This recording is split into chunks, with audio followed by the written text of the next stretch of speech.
a service of CNC Worldwide.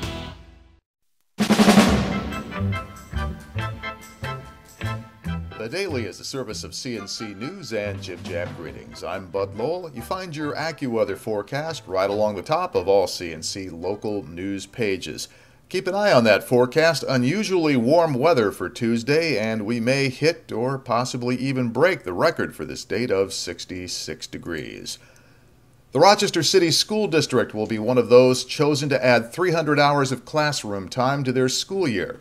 Beginning in 2013, those districts will use a mix of state and federal funding to add 300 hours of instruction and enrichment time for students. 8 city schools will try this 3-year pilot program to see if it improves student performance. Those will be numbers 3, 9, 10, 19, 23, 34, 45, and 46 schools, beginning in the fall of 2013. Nearly 4,000 students will take part. School Superintendent Bohan Vargas said more time will allow the district to better meet the academic and emotional needs of students and offer more experience in sports, art, music, and technology. Select public schools in New York will significantly expand and redesign their school calendars, starting an effort to radically improve learning for their students. New York is one of 5 states participating in this collaborative effort, announced by state leaders, the Ford Foundation, and the National Center on Time and Learning to develop higher quality public schools.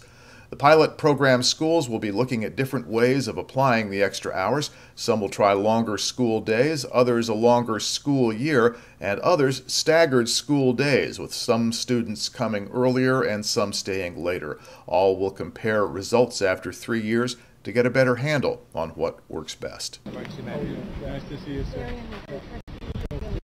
Our administrator, Sean Cullinane. Thank you. I'm great. I couldn't complain about a thing.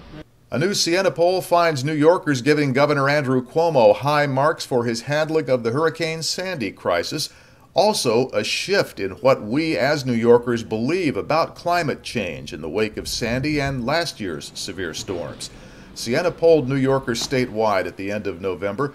It found that more than 2/3 think recent severe storms are the result of global climate change rather than just isolated weather events.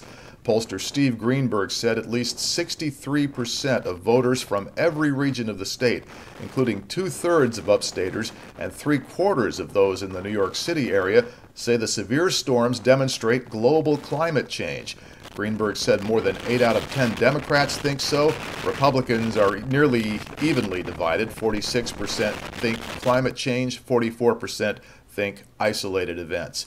Greenberg says there may be debate about what's caused the global climate change, but for most New Yorkers, there is no debate that it's happening. The Monroe County Sheriff's Department says a woman was killed Tuesday morning when she was hit by a car on Lehigh Station Road in Henrietta.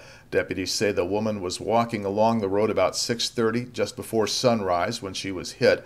She was taken to Strong Memorial Hospital and pronounced dead there. Deputies say she was wearing all dark clothing. The driver apparently couldn't see her. The investigation is continuing and no name has been released yet. Another incident of people struck by a car involved 2 Rochester police officers and a drug suspect they were arresting. They all ended up in the hospital Monday night when they were hit by a car in the middle of St. Paul Street. Police say the officers were chasing 2 suspects running from a drug house near the 1600 block of St. Paul. One got away, but the other was caught in the middle of the street, and there the officers were handcuffing him when all 3 were hit by a southbound car. All 3 received minor injuries, according to police. The suspect was taken to Rochester General and the 2 officers to Highland Hospital for treatment. Police are investigating whether the driver will be charged.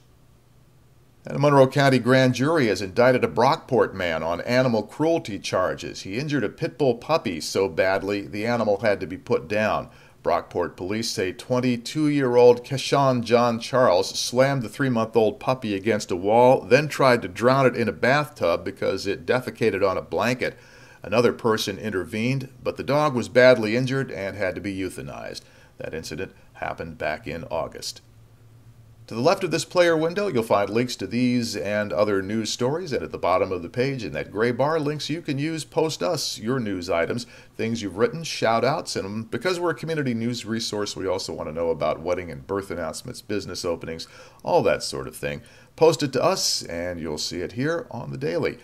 And the next news is as it happens, updates are when necessary, and you can help us be the judge of that. I'm Bud Lowell, CNC News.